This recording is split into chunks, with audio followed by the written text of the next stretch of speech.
Abşeron yarımadasının Küləkli, Xəzrili, Gilavarlı kəndləri arasında Fatmayının öz yeri var.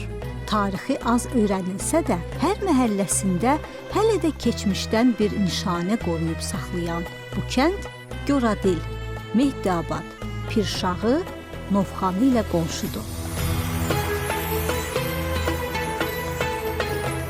Sərt küləklərin ram olduğu Fatmayı adının bir mənası da mehi fəth edən yer anlamındadır.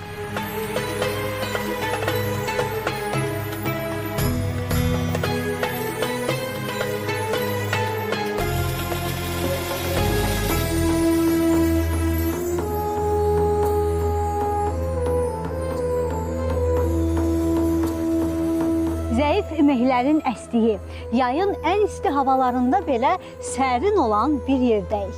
Dəniz səviyyəsindən 54 metr hündürlükdə yerləşən Fatmayı kəndində. Dayandığımız bu yer həm də elə Fatmayının ən hündür nöqtəsidir. Bura Pirəsərvan ocağının ərazisi olmaqla bərabər həm də kiçik Qafqaz dağlarının bitdiyi yerdir.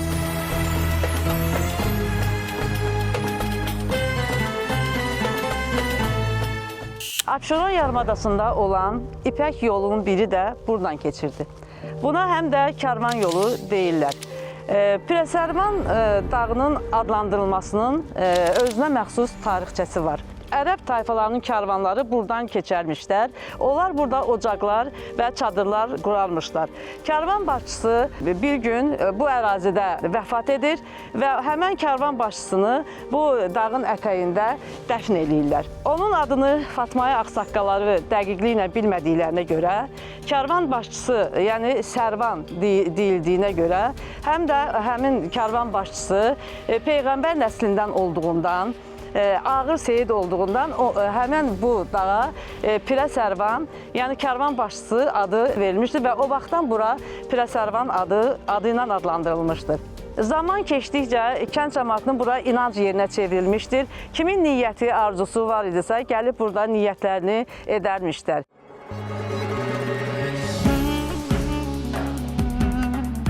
Fatmayıya qədəm qoyar-qoymaz ilk qonaq olduğumuz ev kəndin ağbirçəyi Fatma xanımın ocağı oldu. Bu həyətin qəribə bir abu-havası var. Uşaqlıqda gördüyümüz fərqli görünüşü, nostalji duyğular yaradan bu həyətdə Fatma xanım toxuduğu xalça, palaz kilimləri ilə bir ömür keçirib.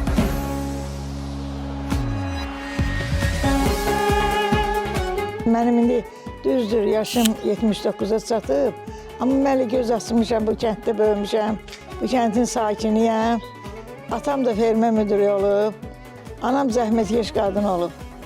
Atam müharibəyə gedəndən sonra başlayıblar palaz toxumağı. Kolxoz işlərini də görüblər, palaz da toxuyublar.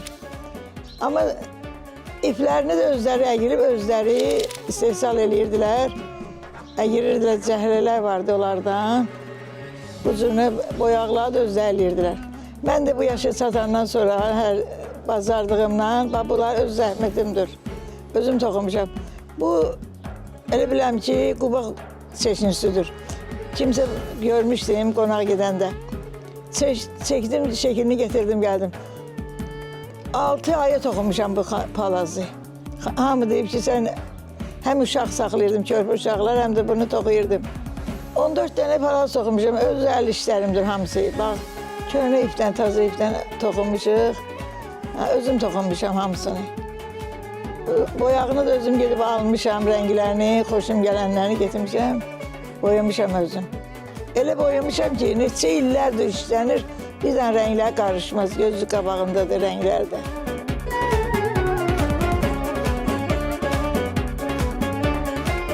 İsti havalarda xalça palazı günə verər, gəlib gedən Fatma xanımın toxuduğu bu gözəl sənət nümunələrinə baxdıqca zövq alardılar. Fatma xanım deyir ki, iş insanın cövhəridir. Heç kəsin əli işdən gücdən qalmasın. Zəhmət çəkməsən, səfa görməzsən. Yaşın bu vaxtında yenə də el sənətini yaşatmağa davam edir Fatma xanım. Ağlım keçəndən elə görmüşəm nənələrim bu işlə məşğuldur. Anam geldi bu işe, qonşular da. Hamı bir-birinə kömək eləyərdilər. Yığılır da 3 qadın, 4 qadın bir yerə. Toxuyurdular bir-bir. Bugün biri üçün qutardı, o birisi üçün başlayırdılar toxumağa. Gördüyünüz saxsı qablar, biri keçmişdə qanalma deyərlər, indi icamə deyirlər.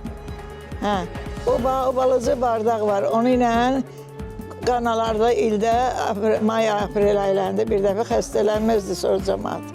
Hamısı onu qanaldırmaq üçün onu gəlib aparardılar bizdən. Düzdür, anamın da nənəmdən qalmadır. Bir əsrdən çox gördüklərimizin yaşı var. Bir əsrdən çoxdur. Sandıq deyərdik buna. Ən yaxşı ceyizlərimizi sandıqda saxlayardık. Əl görməsin uşaqlar, əl vurmasın, ləkə düşərdi, esmallarımızı, süpürələrimizi saxlayardık. Deməli, anamın anasından qalıb. Anamdan da mənə yadigar veriblər. Mən də onu keçimizdə çemedan yox idi. Onu çemedan əvəzi verdilər mənə, yapacağız, saxla. Bu örtüyü toy bayram olanda keçimizdə kaprona bağlayardılar, nə də ki, buxçaya bağlayardılar. Petunuza tökərdilər, buluta petunuza tökərdilər, bunu da atardılar onun üstünə. Oğlan evindən qız evinə aparardılar xonça, o da onun örtüyüdür. O vaxtdan mən saxlamışam onu, yadigar kimi.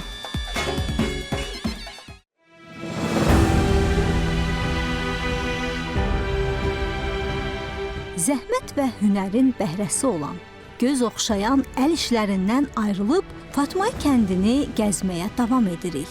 Yaddaşı keçmişdən soraq verən insanlarla görüşməyə can atırıq. Bütün Bakı kəndlərində hamısında da olmasa bir kənddən sonra görürsən o birisi kənddə karvansaralar olub. Karvansaralar da belədir. Kəndin girəcəyində, bir də çıxacağında olub. Bu da olub, tarixdə olub Şah Abbasın vaxtında. Şah Abbasın vaxtında vezir Allaverdi xan olub, çox ağıllı vezir olub. O vezir də ağıllı olduğundan şahla bir dəfə oturub söhbət edilmiş, deyib ki, şah sağ olsun. Zaman gələcək, sən də yaddan çıxacaqsan.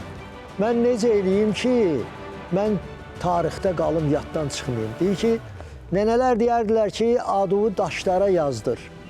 Daşlara. Necə yazdırsın daşlara? Karvansaralar vasitəsilə vezir deyir ona. Bir neçə dənə karvansara tikdirginə. Neçə dənə? 999 dənə. O ki, karvan gedirdi, başlayırdı gedməyə, çıxırdı mənzilin özündən, birinci mənzildən, gedirdi axıra qədər.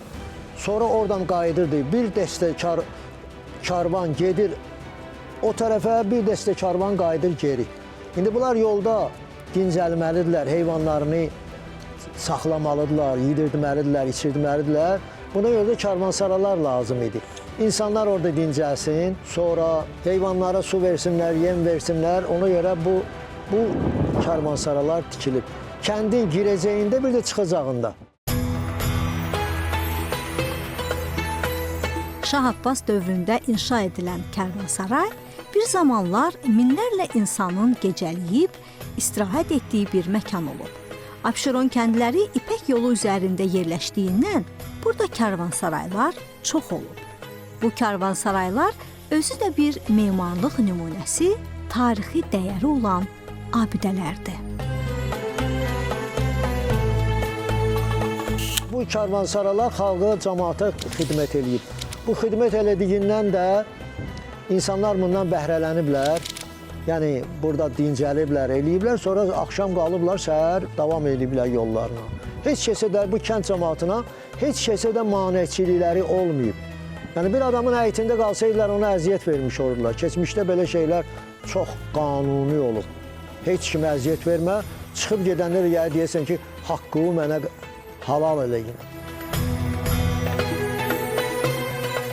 Zaman irəlilədikcə yaşı vaxta uduzan abidələr bizdən uzaqlaşmağa davam etsə də, Fatmayda hələ də əsrlərə meydan oxuyan tiklilər var. Onlar hərəsi bir əsrin yadigarıdır. 15-16-cı əsrə aid karvansara və məscidlər, hamamlar Fatmay kəndinin keçmişindən xəbər verir.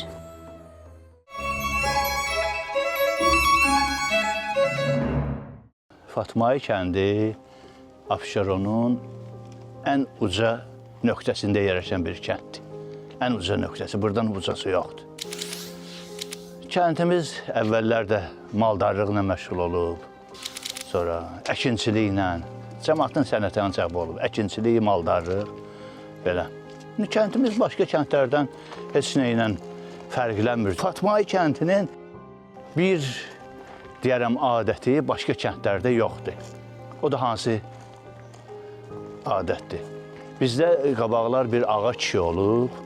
O ağa kişi toylara dəvət edib cəmaatı. Belə olub ki, bir müddət keçəndən sonra insandır, yaşa dolandan sonra görür, dayı qapılara gedə bilmir, çağıra bilmir, dəvət edə bilmir. Hörmətli adam olub, yəni ona hamı hörmət edib. O da toyların birində deyib ki, dayı bundan sonra ay cəmaat, bundan sonra dayı toylarımıza adam çağırmaq olmayacaq. Heç toya adam çağırmayacaq. Deməli, toy səsi gəldi, gedib toyda iştirak eləmək. Kimin ürəyi istəyirsə, getsin toyda iştirak eləsin. Bax, kəndimiz oyunla fərqlənir. O vaxtdan indiyə qədər, bu olub bir sürü vaxtı, bəlkə də mən körpə olmuşam, balaca uşağı. O vaxtdan bu yana, elə bizim kənddə heç kəs toy eləyəndə, indinin özündə də o adət qalıb. Heç kəs toya adam dəvət eləmir. Yəni, kənd adamından gedirsə, kimsə şəhərdədir, kimsə məsələn, iş yoldaşı filan, bunları çağırırlar. Amma ki, kəndin içində toya çağırma yoxdur. Kənd cəmaatının Əlbəttilər məhəlləsi adlandırdıqları bu yerdə 19-cu əsrə aid hamam yerləşir. Onu da deyək ki, kənddə məscid çox olsa da yalnız bir hamam olub. 2 böyük kümbəzi, havalandırma sistemi, suyu qızdırmaq üçün gülxanı, yəni qazanxanası olan hamamın yarısı yerin altındadır. Bu da istiliyin saxlanması üçün vacib şərt idi. Mən özüm Fatma Eliyəm. 49-cu ildən 72-də evlənmişəm. Toy günü toyumuzu buradan başlamış. İçəri düşən kimi ev vardı, taxtalardan düzəlmiş yerlər var belə. Orada soyunub paltarları asırdılar yerində. Orada bir vardı, sonra içəridə bir anda yer vardı. Sonra keçirdik içəri çimməyə. Orada üç tane yer vardı. İstiliyin söhbət yoxdur. Onun orada katelinin isti sudan belənçində deşik vardı belə. Pəncərə kimi düzəltmişlər. Oradan isti suyun parı ilə eləyirdi. 2 dənə günbəzi vardı bunu elə içərdi. Amma bunun kanalizasiyası daşla hörülmüşdü. Buradan düz kəndin axırınacan gedib. O su yığılıb, gələndə görürük ya. Oracan da bu gedib. Bir dənə qədim hamam bu olur. Hamam üçün su tapılmırdı, su yoxdur o vaxtı kənddə. Burada quyular var, bir quyu bir dedim deyim kimi. Burada küncdədir, o tərəfdə də quyular var. Oradan vedrə ilə suyu çəkirdilər, tökürdülər. Torba ilə axıb gəlirdi hamamın su qızdıran yerinə. Orada su qızırdı, su da necə qızırdı? Hesab elə bir su çənidir. Su çəninin içindən bir yoğun torba gedir. Orada yandırırlar, qara nöt, quyular var, nöt quyular, oradan nöt çıxır. O nötdən vedrə çəkirdilər, getirirlər bura, tökürdülər o qızdıran yerə. O neftlə, qara nötlə su qızırdı.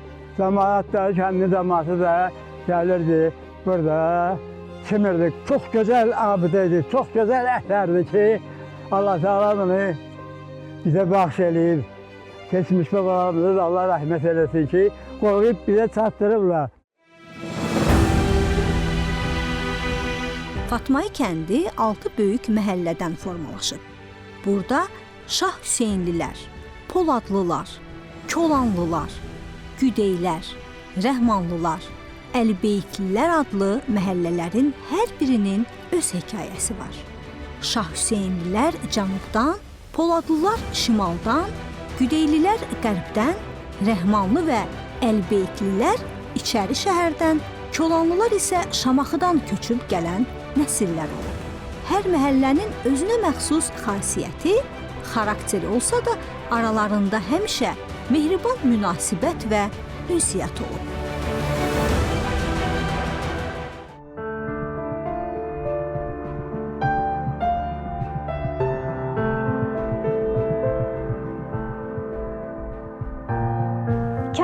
tarixini müəyyən edən ən qədim qəbristanlıq məhz elə burada, yəni kəndin ikinci hündür zirvəsi sayılan bu məkanda yerləşir.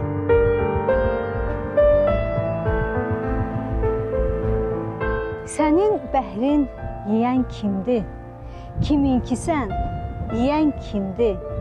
Sənə doğru deyən kimdir? Yalan dünya, yalan dünya. Gəlimli gedimli, son ucu ölümlü dünyanın nişanəsidir qəbristanlıqlar. Sənduqa qəbirlər, sərdabələr, türbələr, hərəsi bir tarixdir.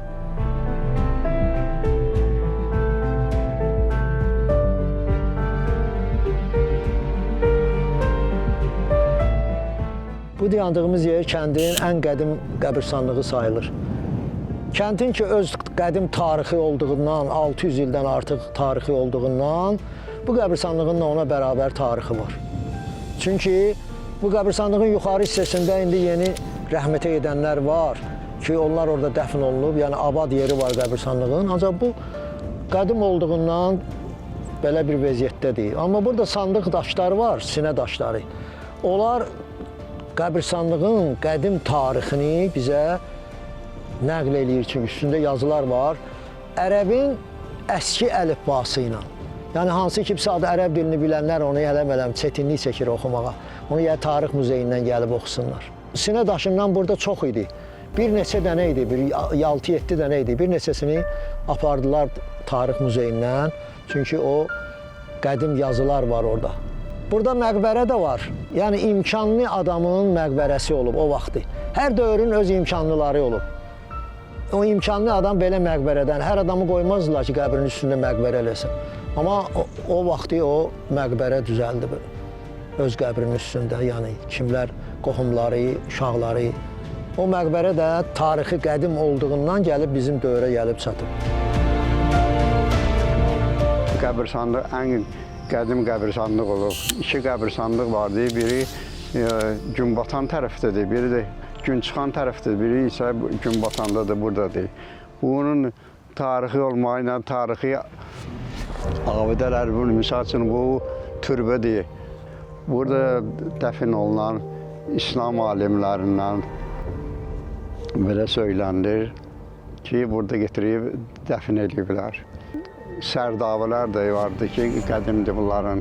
Bunları da getirib o vaxtı qəbristanlığı getirib gələndə sərdabələrdə dəfn edərdilər.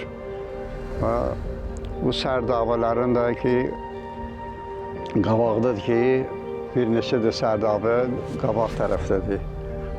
Bu sərdabələrindəki tarixi çox keçmişdir, qədimdir.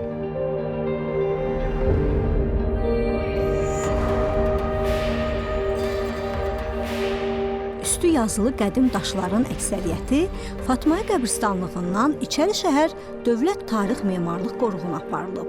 Qəbrüstü daşlar üzərindəki yazılara istinad etsək, kəndin 600 ildən artıq yaşı var.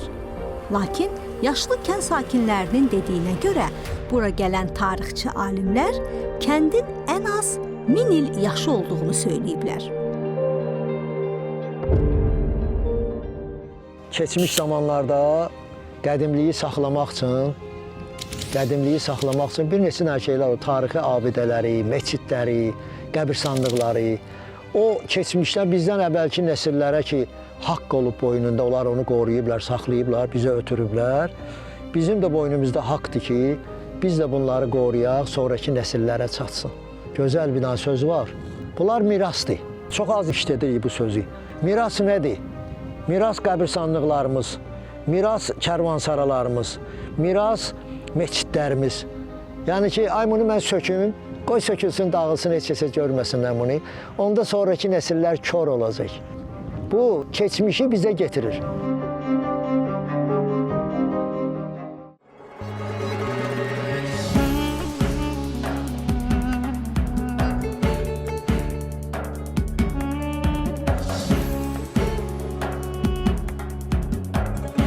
Fatmaya kəndini gəzdik, dolaşdıq. Burada gördüklərimizin tarixçəsini, yaddaş kitabını vərəqləməyə çalışdıq. Hafizəsində qoruyub saxladıqlarını bizimlə səxavətlə bölüşən mehriban, qonaqpərvər Fatmayı sakinləri ilə söhbətlərimiz isə hələ yekunlaşmıyor.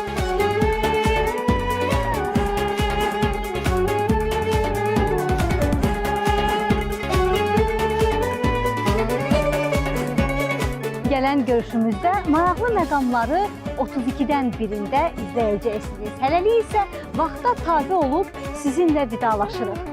Sağ olun, sağlıqlı qalın.